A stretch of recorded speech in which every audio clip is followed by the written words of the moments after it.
คือเก่าอยู่กลับมาแล้วกลับมาเหงานอนในหมู่เบิ่งอีกแล้วมาถือฟ้ามืออีกแล้ว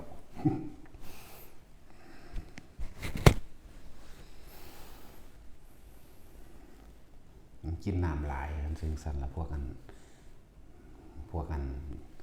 เดินธุดงค์เดินป่าบอกแล้วว่าจะกินน้ำหลายกินหน่อยๆจิบเดียวมันก็ชิมเองดอกแต่คนภาวนามันบ่หิวดอกคนภาวนาจับจุดหน้าร่มได้อยู่กับร่มได้ปฏิทัชินแล้วบ่ได้อยู่กับร่มแต่ว่าอยู่กับอาการปิติเลยมันบ่หิวมันดึงม้วนพลังงานไอน้ำเขามาเองบ่หิวเลยกินตาเวลาสันเข่าลงไปอย่างนั้นก็กินจิบนึงอยู่ได้เบิดมื้อนั่นแหละมันบ่ฝึกมันบ่ชินมันพวกย่างเดินทางไกลกินน้ำเอาขาโตนหมดนั่นแหละนักคือหยังนี่ธรรมดาบ่ นักแข่งนักขาคือหยังนี่ขาโตนเบิดตีนก็โตนขากระโตนหอบนั่นแหละแต่ผู้ใดเคยจาริกเดินธุดงค์ตามป่าตามเขาเข้าใจดีอันเขาบอกนี่เขาจะบ่ค่อยกินน้ำเปิดมือก็ได้มันอยู่กับเวลาถ้าเฮาพักแต่เฮายางตากแดดไว้แล้วถ้าเขาห่มปึ๊บนี่ให้แย้มปากอาปากเล็กน้อยแล้วก็สูดลมหายใจเขาทั้งปากเหมือนกับว่ามันสิเป็นไอน้ำระดับไอน้ำปรมาณูของไอน้ำมันเด้เขาไปตามลิ้นอิ่มจังว่าล่ะฝึกเอาตัวมันไปกัดมันไหมไปช่วยยังกระติกยิ่งมันเทศแข่งกูอยู่นี่อุตส่าห์ว่าบ่มีครูแข่งแล้วแข่งกับหมานี่นะเฮาพวกเดินพวกย่างตามทางตามป่าตามเขาเด้อจื้อไว้แน่ลองอดไปเบิ่งจักอาทิตย์นึงก็ชินเองดอกอดเอามันสิปรับสภาพในตัวมันเองสิปรับสภาพในตัวในร่างกายมันก็เป็นชีวิตหนึ่งของมันต่างหากคือเด้อแต่ว่าเขามีใจไปควบคุมมันแหละเขาบ่ตามใจมันก็ปรับสภาพของมันเองเด้อร่างกายนี่หลู่ลมหายใจกับเอาอาการปิติขึ้นอุณหภูมิขึ้นกลางหน้าผากได้แล้วก็เป็นว่าใส่ได้แล้วต่อมามันก็บ่ได้จับร่มดอกมันเป็นเองอาการปิติขึ้นเองแล้วก็มันจะบ่ค่อยคิดถึงน้ำบ่ค่อยคิดหิวอยากบอกมันตัดความคิดออกเล่นความคิดหิวความคิดอยากความคิดนั่นความคิดนี่ก็พวกก็สิว่าเดินไปจังซั่นจังซี่แต่ว่าสว่าสิไปผู้ลังกาจังซี่บ่แม่นเอาความคิดไปอยู่ในจุดหมายว่าผู้ลังกาเด้มันตั้งไว้แล้วมันลืมเข้าใจบ่เฮาคิดว่าเฮาจะไปผู้ลังกาผู้งัวหรือผู้ทอกจังซี่ว่าจุดหมายว่าจะพุ่นแล้วก็วางลงบัดนี้คือบ่คิดถึงอีกอยู่ในปัจจุบันอยู่กับลมมั่งอยู่กับอุณหภูมิมั่งอยู่แค่นี้ความคิดบ่ไปแล้วนั่นแหละอันอื่นๆมันสิมาแทรกแซงได้จังได๋กันในเมื่อมันบ่คิดนะหิวก็บ่มีร้อนก็บ่มีหนาวก็บ่มีทั้งตัวนั่นน่ะควบคุมตัวพี่เลยคิดเลยควบคุมความคิดเลยนั่นแหละอันนี้ทั้งย่างไปเห็นนั่นเห็นนี่หิวไปเบิดแล้วมันคิดเนาะประเภท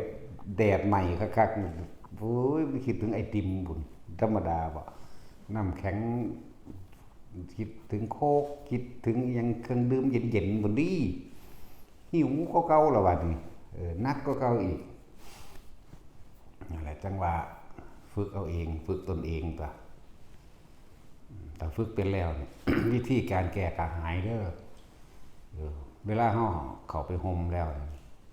ให้แย้มปากเล็กน้อยหรืออ้าปากบ่ได้อ้าใหญ่เด้บ่ได้เอาแลบลิ้นออกมาดอกสูดลมหายใจเข้าทั้งลิ้นจัก6-7เทื่อทั้งปากนะสูดลมเข้าทั้งปากมันสิมีความรู้สึกกระชุ่มกระชวยขึ้นมาเอง วืดวืดเขาคนหัวลุกวือวือวือวือในระหว่างทำการอกสิเกิดอาการอิ่มปราโมทย์จะเป็นทังสั้นไปฝึกเอาตัวพวกกันเดินป่าเดินลงกันที่นั่นแหละนี่คือวิธีหนึ่งที่บ่มีน้ำกินกันเลยฝึกไปแล้วมันก็ว่ามันก็บ่หิวดอกมันเป็นของมันดอกเพราะว่าเขาตัดความคิดออกความคิดก็สั่งอารมณ์ความรู้สึกในความพอใจรูปรสกลิ่นเสียงสัมผัสความรู้สึกต่างๆนี่นั่นบ่ล่ะไปคิดถึงบัดคิดถึงยังไว้ซัวย่างไปนี่ไปคิดถึงอันอยากกินหมักอยากกินหมักละมุดเด้นี่นั่นรสชาติหมักละมุดขึ้นมาน้ำลายแตกออกเนาะอยากกินหมักสมหมักม่วงเด้นั่นเด่นว่าคิดถึงรูปหมักม่วงรสขึ้นมาโลดกลิ่นขึ้นมาโลดรูปรสกลิ่นขึ้นมาโลดอ่ะอยากกินเลยหิวกระหายขึ้นมาโลดห้องท้องก็ห้องไปทั้งโลดบัดนี้อูอาขึ้นมาโลดแล้วนั่นเห็นบ่ล่ะแต่ถ้ามันบ่คิดถึงวัตถุสิ่งของใดหนึ่งอันมันจะเอาอีหยังมาเป็นอารมณ์ใดมันก็เกิดอารมณ์บ่ได้ตัวอารมณ์ความพอใจเป็นพอใจอย่างไรพอใจในหมักม่วงนั่นแหละพอใจในอยากกินหมักแตงโมพอใจในน้ำโคกเป๊ปซี่สไปร์พอใจใน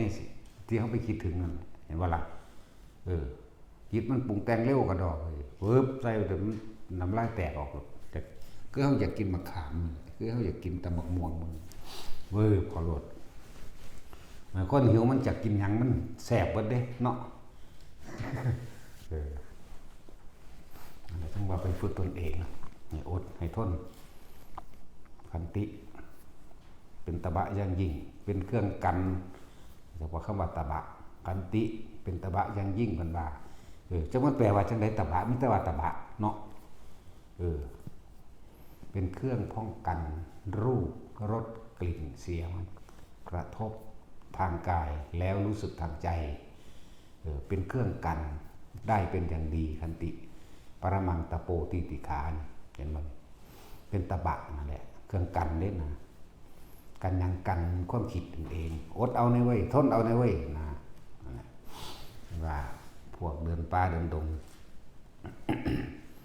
คือเขาว่าเขาบ่เคยเดินได้ว่าเฮ้ยไปสร้างซั่นทั่วประเทศไปมาเบิดล่ะมันว่าปากก็คือสร้างสัตว์พุ่นพม่าจีนเวียดนามลาวเขมรมื้อนี้ไปมาพอแห้งดอกมันไปยังยากได้ภาษาไปสำนันแวบไปก็ได้ตัว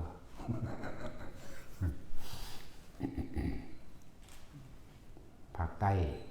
ต้สุดใส่ไปสุดกระบี่นั่นแหละบ่ได้สุดเขตประเทศดอกไปสุดแค่นั้นภาคใต้ก็เลยนอนมันก็ทั่วเบิดแหละเวียดนามพุ่นไปขึ้นกระเซ้าที่น้ำเขามันบ่ได้ดีปานนี้เด้มันบ่ทันได้มีมือจังซี่เด้เนาะพวกแท็กซี่ไปมันมีมือจังซี่แล้วเด้นี่สิมีหามยังจะสิขาดหลุดลงมือใด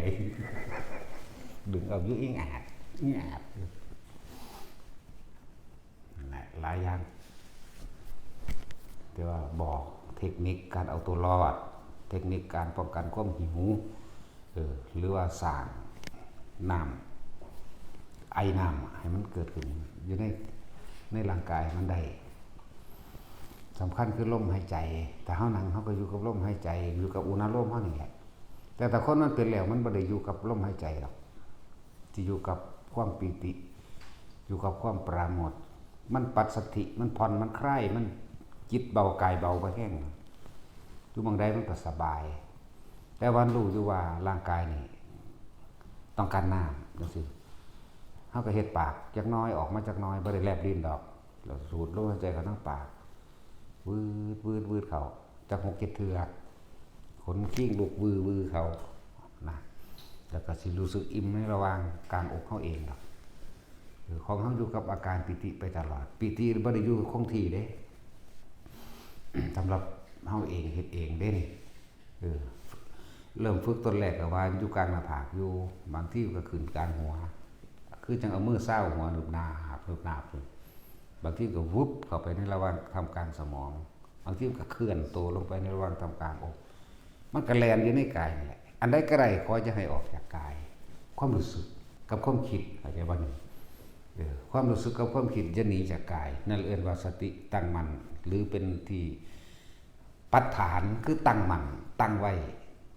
อย่าหนีออกจากฐานฐานก็คือกายแล้วเฮาก็ย่นย่อเข้ามาตัวเฮาสิเอาไว้ส่วนใดของกายก็เพิ่นเกิดว่าลมหายใจนั่นน่ะนี่ก็คือกายในกายอันหนึ่งกายส่วนใหญ่มัน32ตามผมว่าแล้วจังซี่เฮาก็เลยเน้นเข้ามาว่ากายในกายอันหนึ่งบัดนี้เวทนาในเวทนาอันหนึ่งอยู่ไสบัดนี้กาวความรู้สึกอันเป็นอาการปิตินี่อุเบกขาคือมันบ่คิดได้มันจังขึ้นอุเบกขาได้เห็นบ่ล่ะมันจังเป็นรู้สึกเฉยๆได้เป็นรู้สึกเฉยๆเป็นความรู้สึกอยู่แต่เป็นรู้สึกเฉยๆนั่นแหละเรื่องเวทนาในเวทนาตัวนี้เด้ตัวสำคัญแต่มันบ่ตั้งมั่นตัวนี้ได้มันบ่ได้เห็นความคิดแล่นไปพุ่นไปพี่เด้เห็นบ่ล่ะมันเป็นดุจดังว่าในประตูในทวารหรือเป็นย่ามคอยจับดักขโมยรูปรสกลิ่นเสียงนั่นล่ะขโมยแล่นเข้ามาความคิดนี่ก็สกัดออกตัวเพราะว่ามันอยู่ในกายจังว่าล่ะฝึกไปเถอะมันเฮ็ดเอาเองหรอก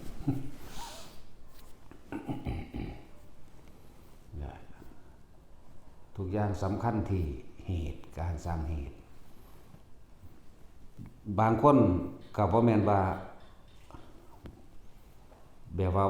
บ่ปิติขึ้นอยู่ปิติอันอื่นๆก็ขึ้นอยู่หรือว่านึกนาบกลางอยู่ระหว่างหน้าผากก็ขึ้นอยู่แต่มันอยู่จริงๆของบางคนมันก็อยู่แค่ลมหายใจเลยเด้เป็นวนอยู่แตะลมนี่เนี่ยสุดปลายดังกับลมเข้าสุดกระดูกอ่อนดังนึงเด้เป็นรู้สึกลมเข้าออกยุกแค่นี่แหละม้วนๆอยู่นี่แหละแค่นี้บางที่มันขึ้นพี่ก็ขึ้นบางที่อยู่พี่ก็อยู่บางที่มันลงมาหนาวก็อยู่แต่มองมันอยู่ได้นานที่สุดมากที่สุดบางคนก็อยู่กับลมเลยแบบนี้นี่คือบอกหลายคนมันสงสัยว่ามันคือบ่คือเพิ่นมันบ่คือเพิ่นกระสร้างมันดอกอันความรู้สึกตนว่าถ้าจะออกจากกายมันอยู่หน้าแข้งมันก็อยู่นะเข้าใจว่าล่ะมันทั้งบ่อยู่ดอกหน้าแข้งมันเป็นเวลาตะแคงขนลุกของมันชินอยู่ในนี้บางทีมันก็แล่นขึ้นนี่เฮาก็รู้สึกตัวกับมันลงกลางสมองบางทีมันก็เป็นคือเปิดหลอดไฟในสมองเฮานี่เด้เพิ่มขึ้นเห็นเพดานหัวกะโหลกโลดล่ะเป็นคือไฟปั๊บเข้าเลยเด้บางทีมันก็เป็นคือเปิดไฟอยู่ระหว่างคิ้วเฮานี่ไปนิดหน่อยดำคืบนี่ก็มีเด้ดำคืบหลับตาลงสินอนหลับตาลงปั๊บแกงปั๊บโลดจังซี่ก็มีเด้แต่เฮาก็บ่ได้สนใจว่ามันคือหยังเป็นหยังร้ายหรือดีเด้มีแต่รู้ว่ามันเป็นแบบนั้นจบบ่แต่งต่อนั่นแหละพวกนั้นถ้าพวกทรงชาติเป็นแล้วอยู่กับจุดอุณาโลมเป็นแล้วให้ชินอยู่ในหันแหละ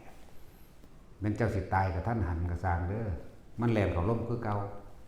เข้าใจบ่ล่ะนั่นแหละคือคำถามหยังอยู่เป็นเดือนแล้วยังปัญญาอ่อนอยู่มันเบิดแนวสิอธิบายแล้วได้กับพวกประสาทนี่เนาะก็ยังว่าอยู่กับจุดอุณาโลมโลดตายกระทันหันปึ๊บมันสิเข้าลมกองแต่จึบมันสิไปของมันเลยอันสิให้เว้าเอาทุกอันนั่นนั่นแล้วฟังอีหยังบ่ซ้ำนำถึงมาถามแต่ตายมันคิดพุทโธก็ไปสวรรค์ยังว่าอยู่คิดถึงหลวงพ่อซื่อๆนี่มันก็ไปสวรรค์ดอกถ้าตายนำคิดถึงจักว่าล่ะมันยังเป็นรูปบุคคลอยู่ตัวเป็นหนึ่งในพระรัตนตรัยอยู่พุทธานุสติสินึกถึงพระพุทธรูปก็ตามนึกถึงสื่อก็ตาม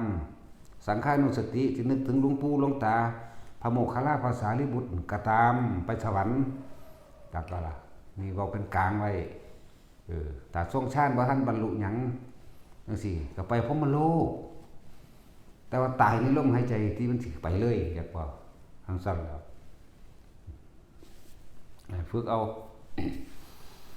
มันแล่นเข้าลมหายใจก่อนสิสิ้นเองดอกคนที่ทรงชาติเป็นจักบ่นี่ฟ้าเปี้ยมันสิมึนตัวยากมันจะเข้าใส่ลมหายใจปั๊บทันทีเลยเด้เป็นเองจักว่าบ่ซั่นสิว่าทำให้บ่อยทำให้มากทำให้ชินทำให้เป็นดุจดังญาณคือคล่องรู้เป็นภาษีของมันเองเฮาบ่ได้เป็นผู้ไปเฮ็ดเฮาบ่ได้เป็นผู้ไปกำหนดว่าให้มันเป็นแบบนั้นแบบนี้เฮามีหน้าที่1ลดลมเข้าออก2อยู่ในอุณาโลม อยู่กับอาการปิติเฮามีหน้าที่เฮ็ดแค่นี้รู้สึกตัวอยู่แค่นี้เฮาบ่ได้ไปกำหนดว่าสิไปหันไปหนีแต่กำหนดไปหันไปหนีมันบ่ไปเด้สิบอกให้ยิ่งว่าสิไปนิพพานทางบ่ฮอดคักอยากไปนิพพานต้องบ่อยากเด้อยากว่าล่ะต้องบ่มีหยังเลยติมันก็ไปบ่ได้เด้มันมีชื่อของมันอยู่นั่นจักว่าล่ะนั่นแล้วต้องบ่อีหยังเลยต้องบ่มีเลย ต้องบ่มีแนวคิดถึงแม่นชื่อมันชื่อคนก็สร้างพุทโธมันยังมีชื่ออยู่เป็นกาวเป็นพุทธานุสติแม่นบ่ล่ะแต่ถ้าใครควรในธรรมสิเอาอริยสัจมาใครควรตามสิว่าปฏิจจสมุปบาทในตัวเองก็สร้างพวกนี้ถ้าใครควรในธรรมก่อนที่สิตายเนี่ยมีสิทธิ์ฮอดนิพพานพุ่นจักบ่ล่ะบัดสิตายจริงๆมันก็ตัดเขาลงคือเก่ามันสิว่างความเห็นทั้งเบิดเด้ออันแรกจะไปนิพพานแต่ถ้าใครอยากมันก็ไปบ่ได้พี่เฮาเฮ็ดอยู่ต้นเหตุมันผิดต้นเหตุสร้างเหตุสร้างต้นมันผิดเด้ใครควรคือบอกว่าคนป่วยหรือคนป่วยก็ยังว่าอยู่หรือคนดูแลคนป่วยล่ะนะเปิดธรรมะให้ฟังมันเฮ็ดหยังบ่ได้แล้วมันคอยยัดเยียดไปเอาเองดอกฟังไปเอาไปมาก็แม่นอยู่เด้เนาะนั่นแหละคือเฝ้านั่นตัวเองนั่นแหละมันก็คิดไปคิดมากไปมันเบิดคิดมันนั่งว่างดอกนะคิดมากจนเบิดคิดผุดตัวมันสิเข้าไปเอาเองดอกอันนั้นนี่ก็ได้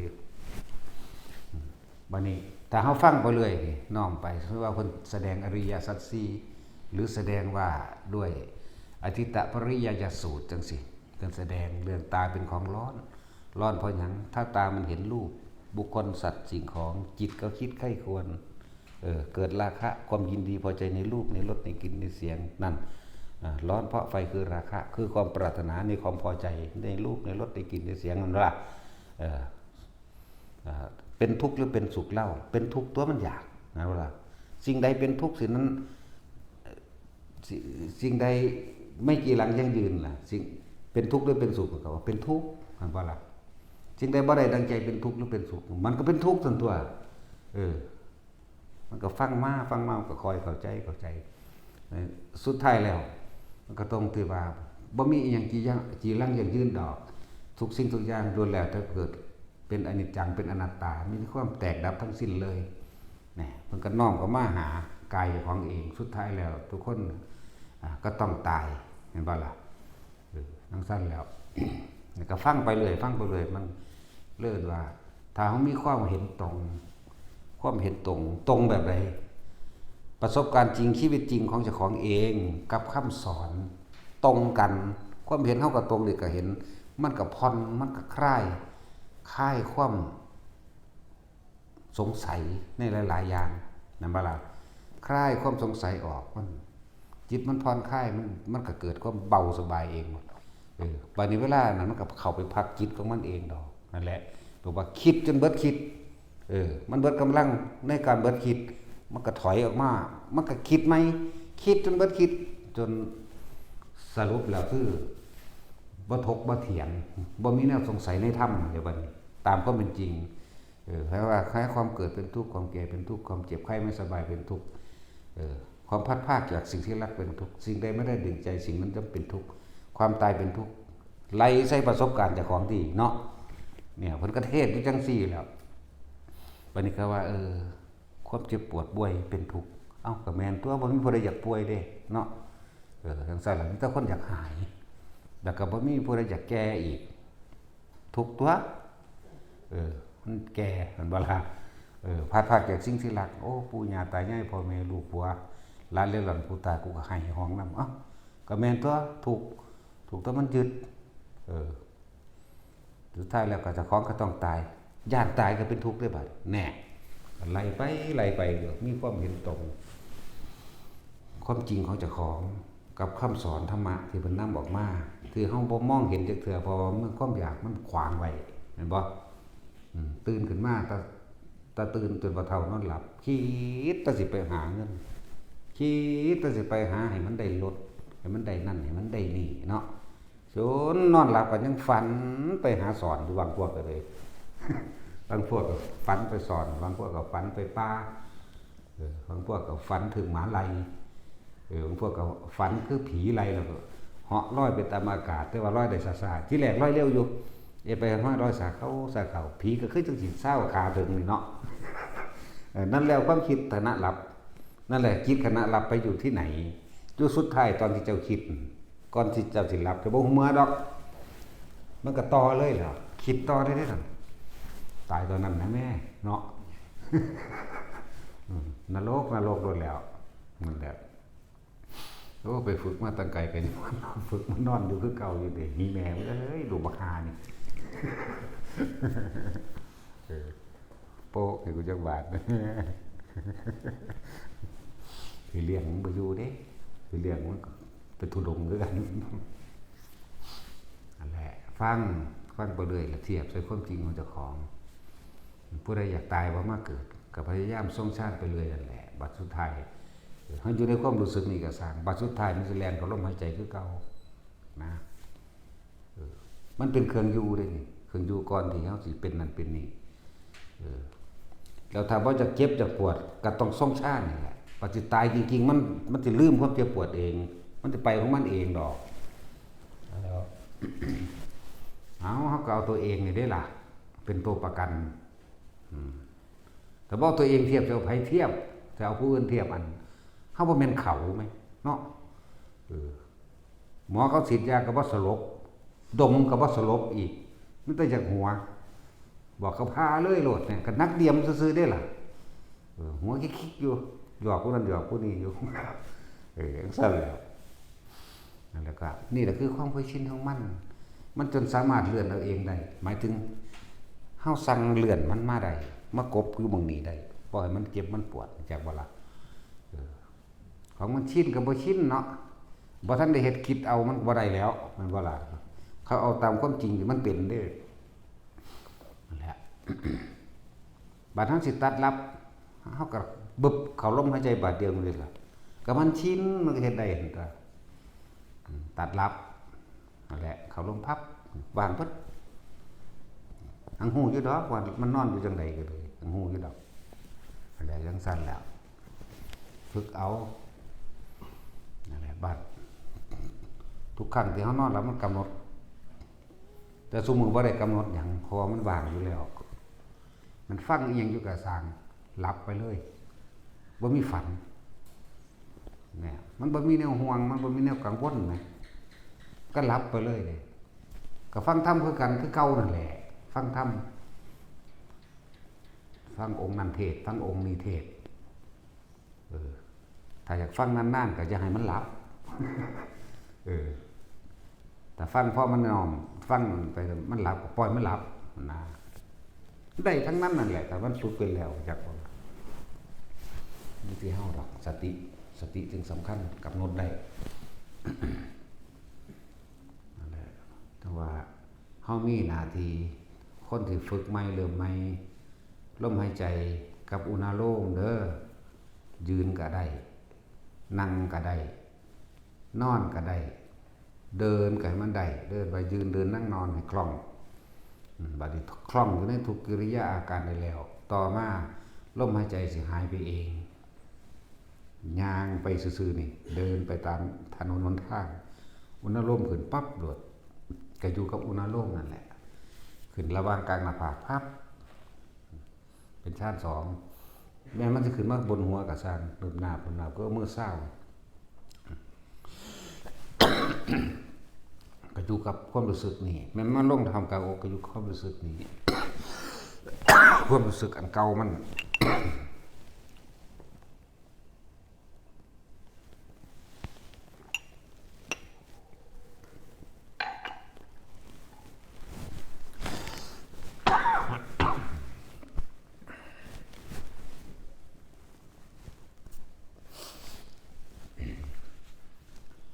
ฝึกจนว่ามันชิน ถ้ามันชินแล้วเขาบ่ได้กำหนดอย่างเป็นเองเพราะเขาบ่คิดตอนแรกมันก็คิดอยู่นั่นแล้วเห็นไปเห็นมามันก็บ่คิดเองดอกเวลาคุยกับหมู่เขาก็คิดอยู่ห่างบ่มีอารมณ์กับความคิด บอกไปเพียงปังไปกันแล้วด่าคนก็ด่าไปเลยกันแล้วจังซี่นะบัดนี้สมมุติว่าตายกระทันหันมันเขามันล่มเองหรอกเราต้องว่าทำให้บ่อยทำให้มากทำให้ชินทำให้เป็นดุจดังยานขับรถไปรถส้มกันปัวโตนั่นมันสิแลนเข้ามาเองดอกหายใจบ่ล่ะมันสิแลนเข้ามาล่มหายใจเองจะดับผึบของมันไปเองดอกฟ้าผ่าเพียงมันก็เข้าไปเลยของมันเองดอกคนเห็นว่าท่านได้เป็นบ่เข้าใจหรอกเฮ็ดให้มันคล่องแล้วก็คลายความกังวลเลยหายใจว่านี่หายสงสัยคลายกังวลบ่มีความหวังหยังแต่มันคล่องแล้วมันเป็นเอาเองดอกมันสิตายปึ๊บยามใดก็มันถึงเป็นเอาเองดอกโอ้ยจากตายแล้วบ่ได้มาเกิดตายนี่ไปนิพพานเลยถ้าอยากไปนิพพานก็ไปบ่ได้ตัวก็จะอยากตัวเนาะนิพพานมันว่างมันบ่ได้มีอีหยังมันบ่มีเรื่องที่คิดถึงมันบ่แม่นเลื่อนมันบ่แม่นปราสาทวิมานมันว่างจากสิ่งที่มีว่างจากสิ่งที่บ่ไปคิดถึงเข้าใจบ่นี่มันยังมีสื่อว่านิพพานอยู่นั่นแหมเว้าอยู่หั่นมันบ่ไปเด้จังได๋ก็ไปสวรรค์ สวรรค์พรหมโลกดีบ่ดีอรูปภพซับจับบ่ล่ะจิตในความว่างมันไปหาอรูปภพเด้จักบ่ล่ะอายุยืนปักหลายกับมันเด้นั่นน่ะคืออจิตตดาบทพุทธเจ้า100นึงยังบ่ทันเบิดอายุเข้าใจบ่นี่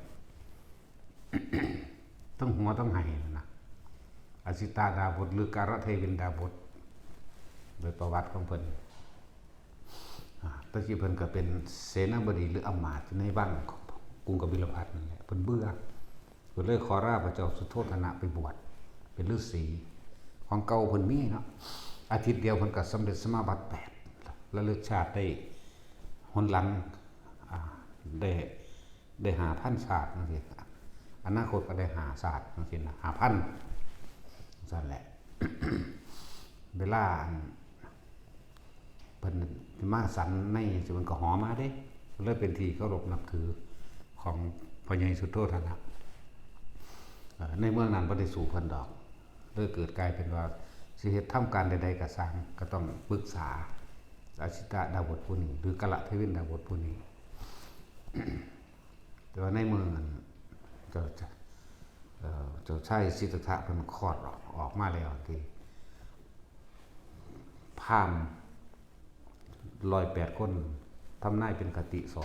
2แต่ว่าได้ถ้าบวชสิเป็นพุทธเจ้าถ้าบ่บวชสิได้เป็นจักรพรรดิเป็นคติ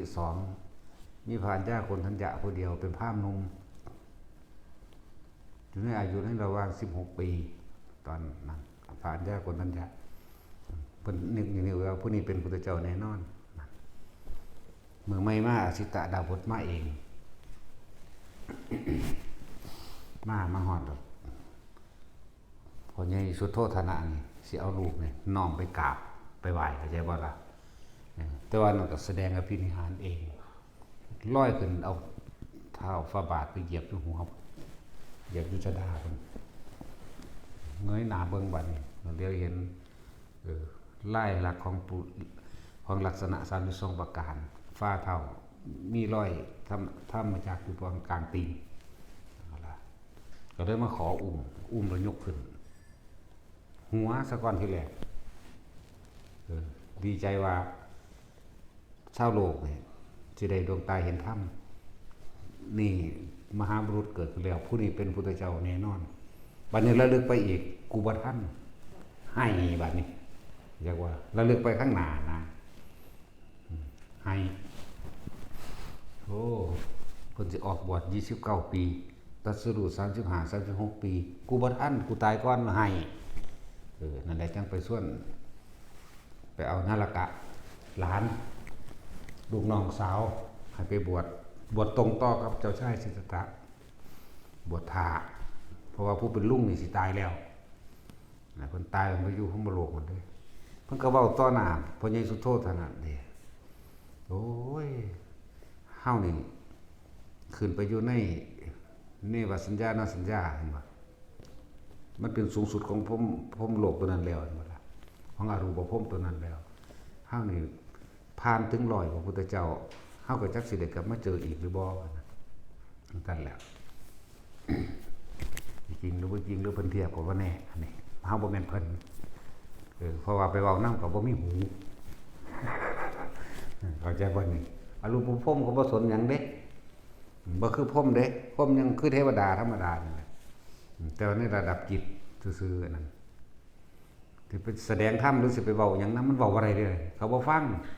มันเหมือนกับนิพพานของปุถุชนพวกนี้นิพพานพวกนี้เขาเข้าใจว่ามันสุดแล้วเขาบ่ฟังดอกอันนี้จังทุกขังอนัตตา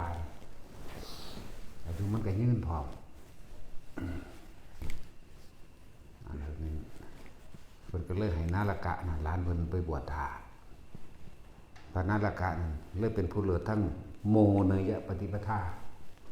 แล้วผู้บวชผู้แรกก็สิเว้าเรื่องผู้บวชผู้แรกหากบ่แม่นบวชตอนเป็นพระพุทธเจ้า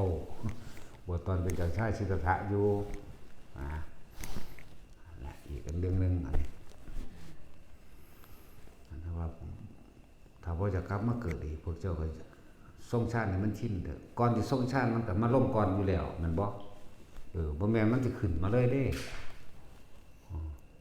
แต่ชาติอย่างอื่นโดยการใส่เพ่งกสิณหรืออย่างอื่นเฮาบ่นิยมเฮาอาศัยอานาปานสติ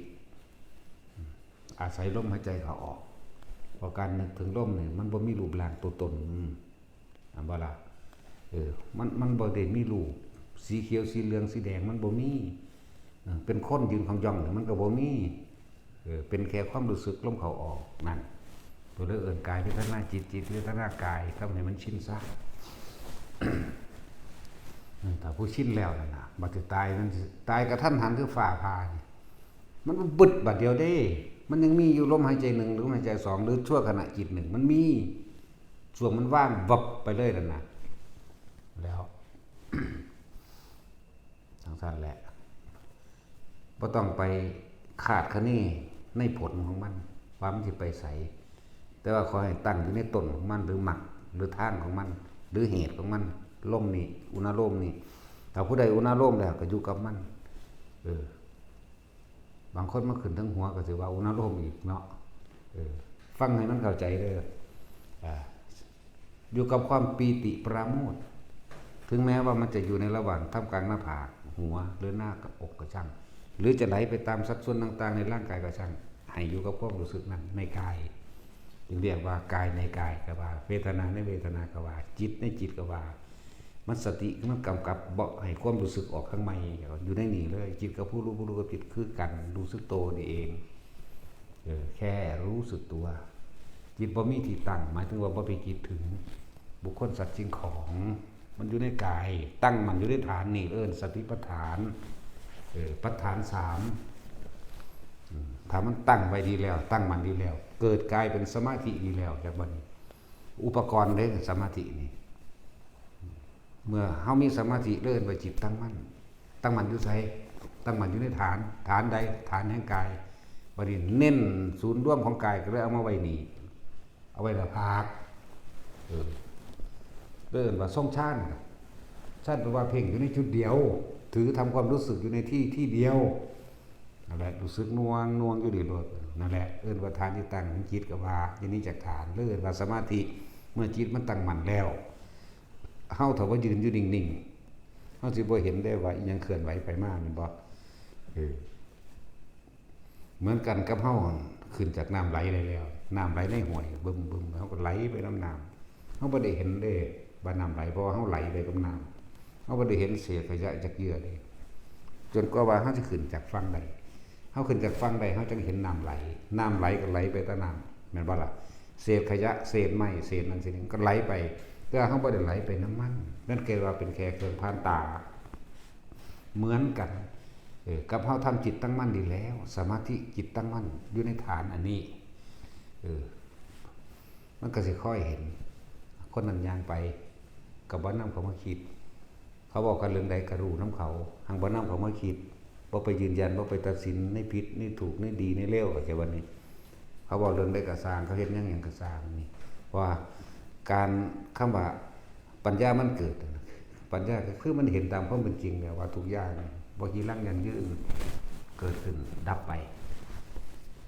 บ่สมควรสิไปถือเอานั่นแหละปัญญานี่ก็เป็นปัญญาสังขารแต่ต้องทิ่มสังขารอีกทิ่มเบิดนั่นแหละทิ่มความคิด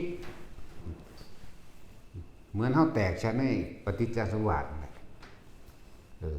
มันบ่แม่นแค่ปฏิจจการ12ได้120เด้อเฮาสัตว์ละเอียดคักๆนี่บ่มีหม่องฟิวแล้วมัน120พุ่นเด้อนุโลมปฏิโลมอีกจักปฏิโลมบ่มันจักอนุโลมบ่อนุแปลว่าน้อยพลังตามแล้วมันจักปฏิโลมบ่ถอยหลังกลับ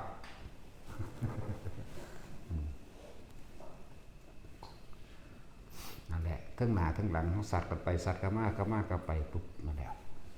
ความรู้ทางนี้ตรงกับความจริงกับร่างกายของเขาเองของผู้อื่นก็เป็นของสิ่งแวดล้อมโลกเป็นธาตุทั้ง4เป็นบัดนี้มันก็บ่เข้าไปยึดมั่นถือมั่นมันตัวบัดนี้ก็หาเครื่องอยู่เท่านั้นเด้นี่ล่ะเครื่องอยู่ก็เลยอยู่นี่มั่งอยู่นี่มั่งแบบแต่มันสิอยู่แค่เฮามีความรู้สึกโตเท่านั้นบาดสิตายมันเป็นของมันเองหรอกเด้ออย่าไปกำหนดว่ากูสิไปนิพพานแต่อยากไปนิพพานมันบ่ได้ไปเด้คำว่าอยากอยู่ในขวางเขาใจว่านี้ในระดับหนึ่งสำหรับคนเห็นทุกข์แล้วกูสิไปปฏิบัติธรรมกูอยากไปนิพพานแล้วก็ทิ่มตัวนั้นออกเขาใจว่าแล้วก็เดินตามทางเองไปตามมรรคนั่นแหละมรรคแปลว่าทางเดินแปลว่ากำลังปฏิบัติอยู่แปลว่าเหตุอยู่นั่นแหละบอกว่าพวกเจ้าบ่ต้องไปห่วงจุดหมายมันดอกผู้อยู่กับลมใดก็อยู่เลยผู้อยู่กับอุณลมกลางหน้าผากก็อยู่เลยผู้อยู่ข้างหัวใดก็อยู่เลยผู้อยู่กลางอกใดก็อยู่เลยนั่นแหละ จิตมันสิปราโมทย์เบิกบานเองดอกชาภคุโรเนี่ยเมื่อจิตมันเกิดความปราโมทย์ปัสสัทธิผ่อนคลายจิตเบากายเบาสมาธิจิตตั้งมั่นในความผ่อนในความคลายนี่มันก็เป็นอุเบกขาเองสิ่งทั้งหลายทั้งปวงแม้จะอุบัติขึ้นกระทบกระทั่งแต่ไม่คิดไม่นึกไม่ไหลไปตามมันเพราะรู้เพราะเข้าใจแล้วว่าทุกอย่างเป็นอนิจจังเป็นอนัตตาพวกคนก็ไปถือเอาอันบ่ล่ะมันก็เป็นอุเบกขาอุเบกก็มาจากคำว่าอุบัติขามาจากคำว่าสังขาร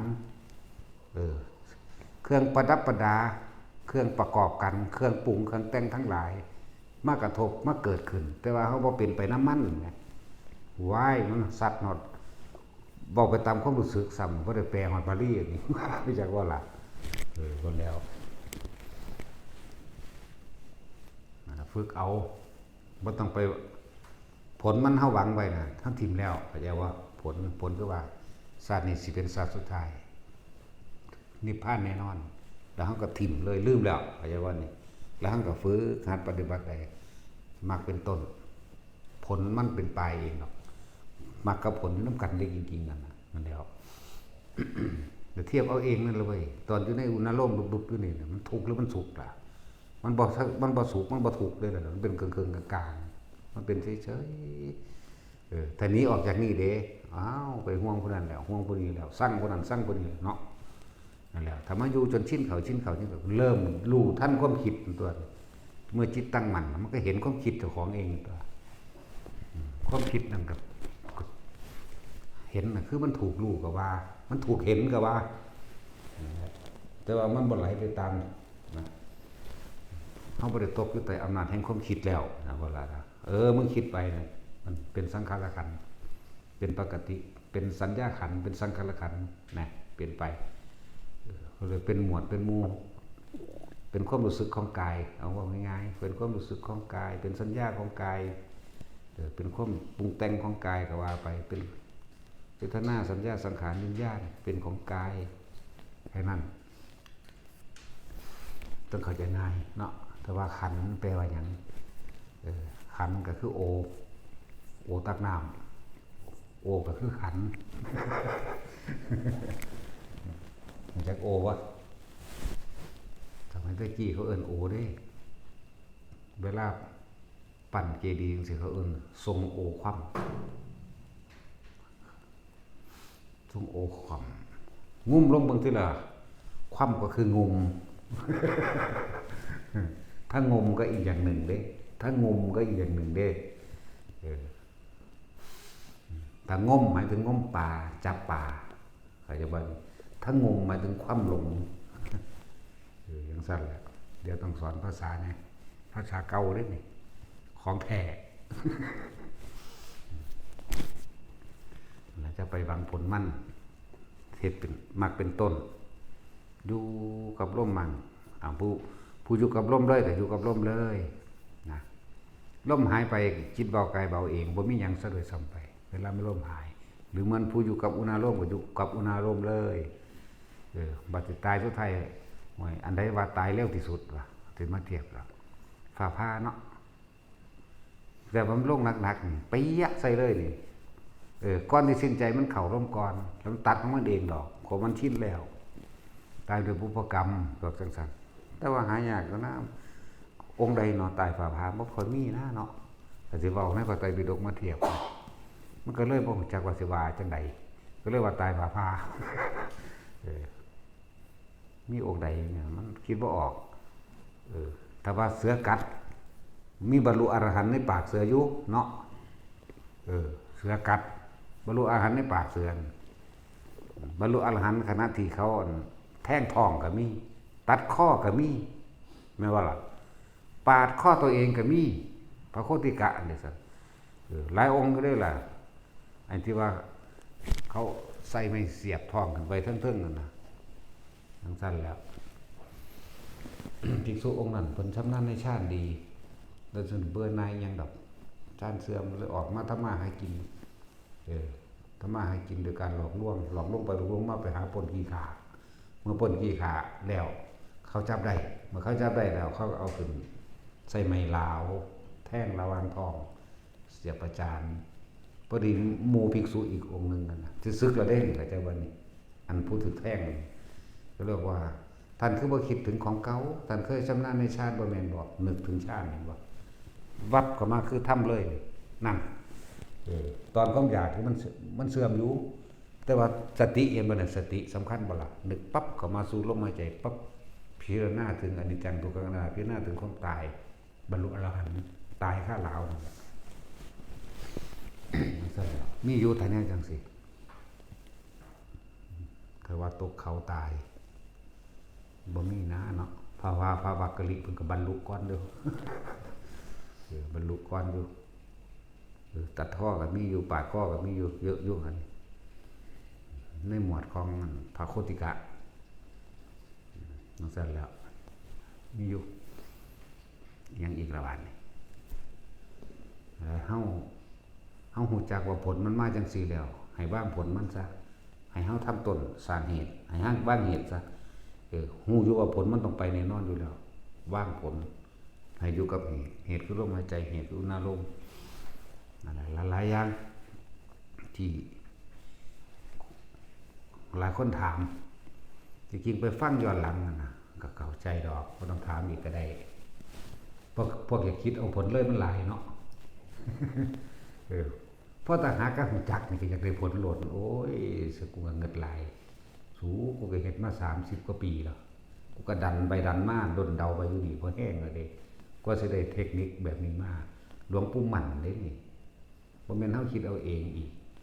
ตะกี้เฮาก็ส่งจิตออกนอกเบิดนั่นแหละหมายถึงพูนไปมีความสนุกสนานเพลิดเพลินอยู่กับเทวดาอินทร์พรหมพูนเขาเรียกว่าไปเขาคันธมาศเขาเรียกว่าไปอยู่คันท่อนลงบาดาลไปเบิ่งนั่นโลกหลุมนั่นสั้นขันนั่นอันนี้พูนไปฮอดนอกโลกไปฮอดมนุษย์ต่างโลกผมก็ไปเดี๋ยวก็เที่ยวเล่นสวรรค์ทุกสั้นเอาจนเป็นผมมาโรคมื้อนี้ไล่ไปเบิ่งกันหน้าอยู่ทุสะเจดีย์มีหยังนอก็ว่าหาเบิ่งได้หั่นจังซั่นแล้วหลวงปู่มันฟาดกกหูเอาจังมีสติขึ้นมารู้สึกตัวได้นะเสร็จแล้วเพิ่นก็เริ่มสอนเครื่องอยู่ให้นั่นแหละจังได๋แนวให้พวกเฮานั่นน่ะตะกี้ก็ เฟิดเพิ่นมันลดไต่ถังนั่นล่ะหลายอย่างสำหรับคนที่ถามว่าคนที่เคยปรามาสครูบาอาจารย์หรือพระอรหันต์มีสิทธิ์บรรลุธรรมบ่มีอยู่ถ้าเฮาคิดได้ก่อนเด้เบิ่นปรามาสจนเท่าตายเด้ยกตัวอย่างพระมหากัปปินะเพิ่นก็มีอายุแล้วเฒ่าแล้วไปทาง70กว่า80พอแห้งแล้วแต่ว่ามีภิกษุหนุ่มองค์หนึ่ง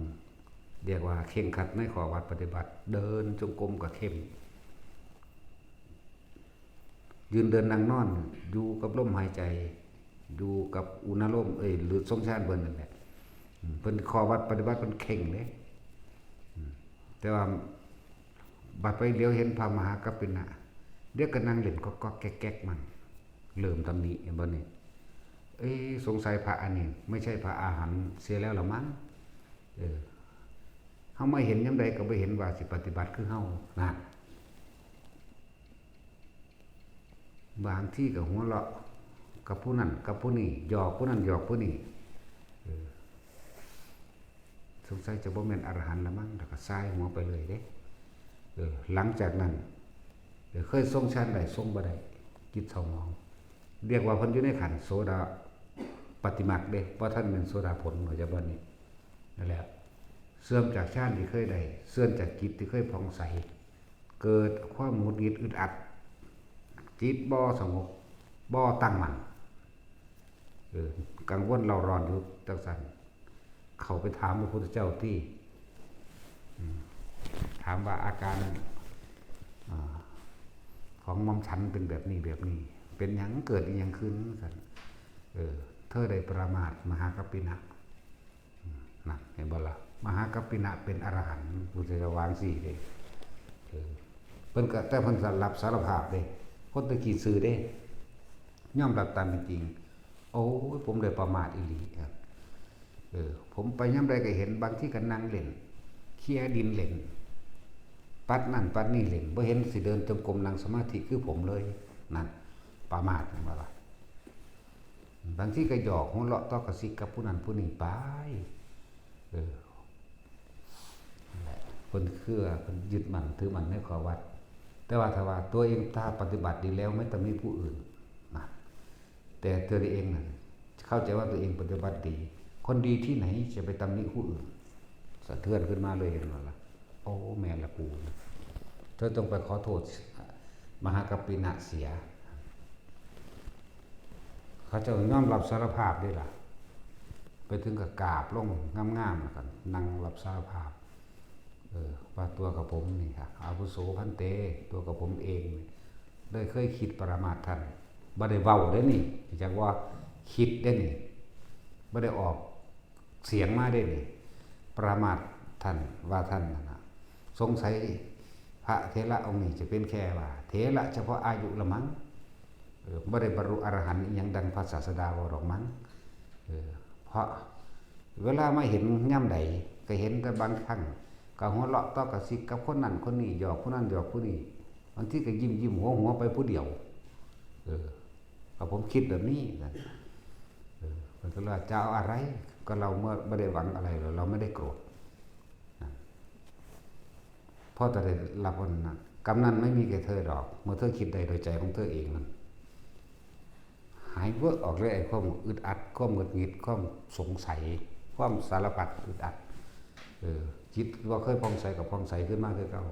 แต่กระจังได้โสดาปัจจุบันตอนนั้นอย่าว่าละนั่นแหละก็ยกตัวอย่างในพระไตรปิฎกละไม่ทุกคนไปเทียบเอาคนที่เคยปรามาสครูอาจารย์หรือปรามาสพระอริยะเจ้าถึงขันอรหันต์ถ้าเฮาคิดได้สำนึกได้โดยใจของเฮาเองว่าผิดเองสังเกตเถอะหน้าคนที่ปรามาสพ่อแม่ครูอาจารย์ทั้งหลายภาวนาบ่ลงสิเป็นค่อยตั้งแต่ตำหนินั่นตำหนินี่เด้นั่นแหละทิมซากบ่ได้คิดก็ดีพยายามอยู่กับลมหายใจพยายามอยู่กับการทรงชาตินั่นแหละมีสิทธิ์บรรลุบ่มีคือเก่าหมดแหละแต่ถ้าเฮาสำนึกโดยใจของเฮาเองนะก็สิไปยากนำเพิ่นเฮ็ดหยังเหมือนบ่ล่ะ เฮานี่เคยเป็นอยู่บ่เคยเป็นเด้บ่เป็นแน่นอนสั่นย้านสิว่าหยังตะปามาทหมาซื่อๆกับมันก็บ่แห้งเลยโดยใจนี่มันบ่มีเด้บ่มีเด้ความจริงในใจอันปากเว้าซื่อๆเด้คือจังหมามันหลายแม่ง30-40ตัวเฮ็ดหมาขุนซะหน้าเฮาตัดสินว่าอยู่บัดมันมาใกล้ก็อยากจะจิกยิงก็ยิงแง่งไปคือกันนั่นแหละมันสิยามจักว่าก็สำนั้นเด้ล่ะบ่ได้อิหยังต่อกับมันนี่นั่นแล้วความคิดสิประมาทดูถูกสัตว์แม้กระทั่งมดแดงบ่มีดอกปากเว้าซื่อๆนั่นโดยใจมันบ่มีบ่มีความรู้สึกแบบนั้นเลยที่รังเกียจสัตว์ใดแม้กระทั่งนอนนั่นแหละคืออีหาน่ะมันว่าอย่างคน วัดมันไม่มีหมามีแมวซั่นโอ้ยอีหามึงเอามาเลี้ยงมันคอยกูได้อย่าง30-40โตพุ่นแมวก็เท่าไหร่โตแล้วกาอีกเป็น100เนาะป่ามึงจัดการมันแบบ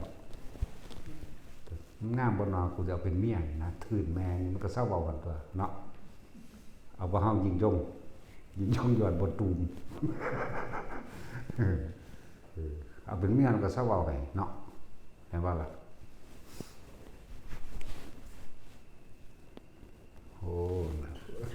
ไปฝึกไว้จังได๋ฝึกแล้วฝึกมานอนฝึกหาแม่มึงบ่ฝึกกันฝึกนอนไงก็เก่าบ่แม่นเด้อแล้วคนที่เคยประมาทอาจารย์หรือประมาทใดก็สร้างเถอะมันก็มีสิทธิ์ใดคือเก่าว่าเฮาบ่ทันได้ถึงขั้นว่าไปฆ่าเพราะท่านแม่นอนันตริยกรรมอันใดที่บ่เป็นอนันตริยกรรมยังมีสิทธิ์เบิดนั่นแหละเด้อ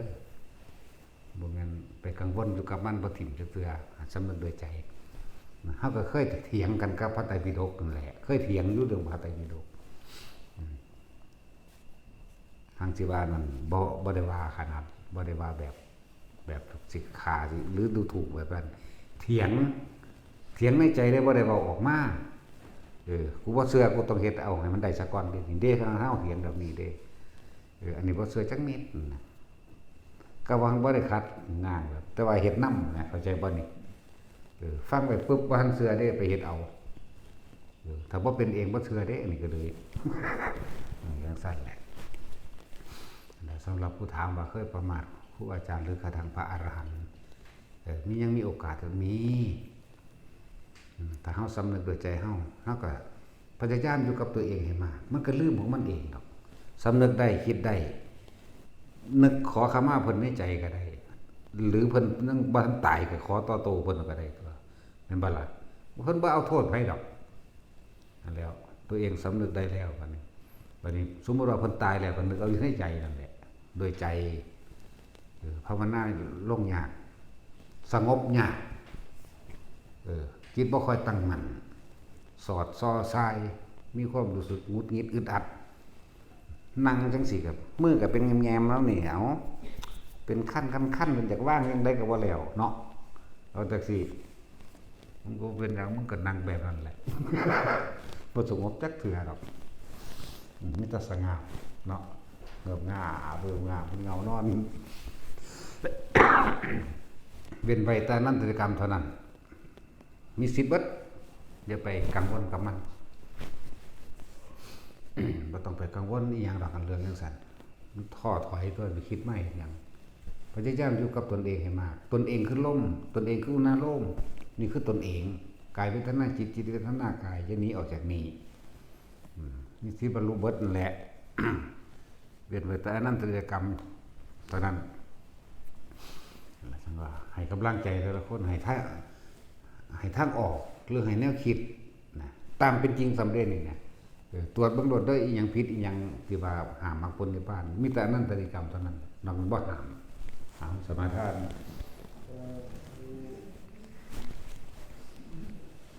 โอ้ซื่นแล้วเว้ยบัดนี้